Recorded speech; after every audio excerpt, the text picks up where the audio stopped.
Hey guys, welcome to the YouTube video. Today it's going to be another collections video, and that is talking about the different versions of the K-Bar fighting knife that has been made. Now I say that, but technically, K-Bar is not the one who designed this design. The U.S. Marine Corps did, and K-Bar was one of the first companies to get the patent.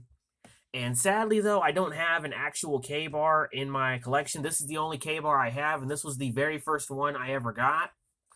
And I do plan on rehandling this in leather, but this was way before I have all the tools that I do now.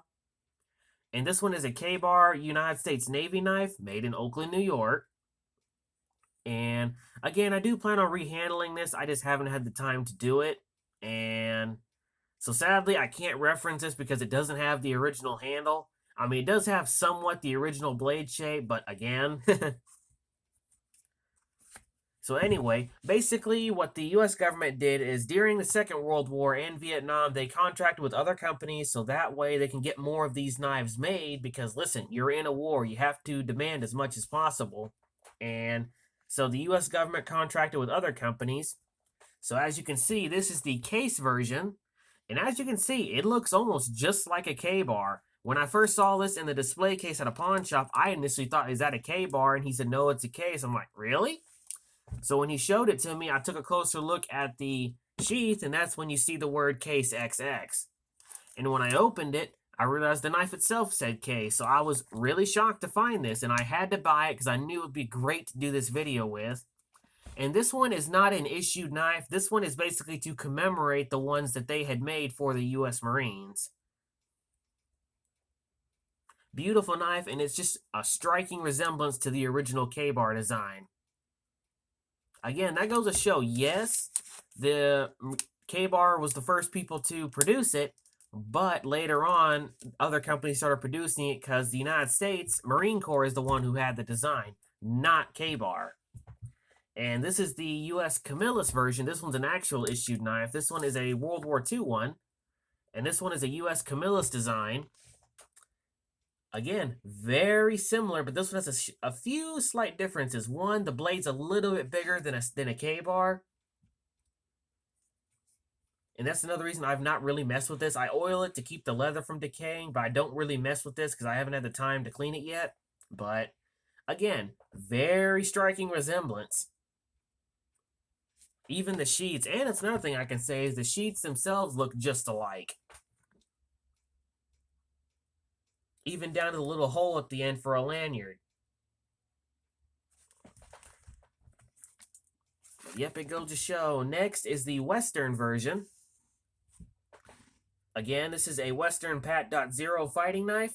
Dates to World War II. Again, very similar design to the K-Bar. But that's mainly my point, is K-Bar is not the one who designed that knife. They patented it, but the U.S. Marine Corps designed it. But I can totally understand why so many people basically, oh, they saw this knife, it's a K-Bar, because that's exactly what it's made after. I mean, it's not like you're totally wrong. And these two are ones that I already have. These are replicas. This one is a Japanese replica that I purchased many years ago. And surprisingly, it's held up over the years. I have chucked this at a tree. I've sunk this into a stump. I have thrown this multiple times, and it has sunk this much into the tree without the tip breaking. So I will admit it's held up. It's held up for its time. And then this one is one of my favorites. This is a collectible version. This is the United States Marine Corps official replica by Mtech. That's a mouthful. And it even says, Marines, the few, the proud. And it even says on the back, officially, the U.S. design officially licensed by USMC. U.S. Marine Corps. So basically, yeah, it's the same design, just with partial serrations. This is basically exactly what a K-Bar would look like. But when I get a modern version of the K-Bar, because you can still go on K-Bar's website and buy a USMC K-Bar, just like this. I just haven't had the money and stuff like that. So I do plan on getting one, and when I do, I will delete this video and redo it.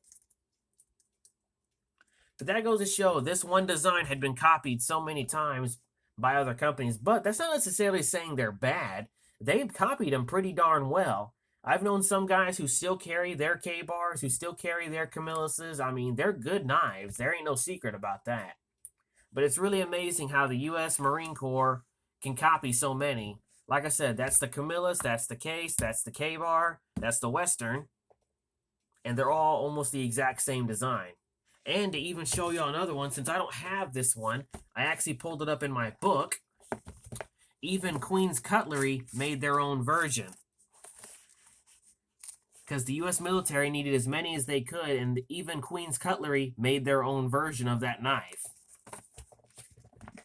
It's really amazing down to some of those details that has remained the same. And even Ontario made their own version of this knife. I've only seen one of those available, and they do go for a pretty good amount. I just haven't had the time to get one, because Ontario made their own design, and if I recall, so did Imperial, and if I recall, even Charade made their own design of it. I mean, like I said, the military needed as much of them as possible, because back then you couldn't just, oh, let's go get my knife. You had to get one and basically wait in line to get one. And if you did get one, and let's say you're going through some hard battles and you end up breaking the blade in half, guess what? You couldn't just go to your commander and say, hey, I need a new knife. Can you get me a new one? That's not how it works. You basically had to make do with what you had. But yeah, that goes to show how the design has remained almost the same. And I still love this knife, and I actually carry this one and this one from time to time just to use them. And like I said, eventually I will rehandle this one in leather. I just haven't had the time to do it. But anyway, I do hope you've enjoyed the video, and I do hope you've learned some information. And like I always say, keep collecting, my friends, and stay sharp.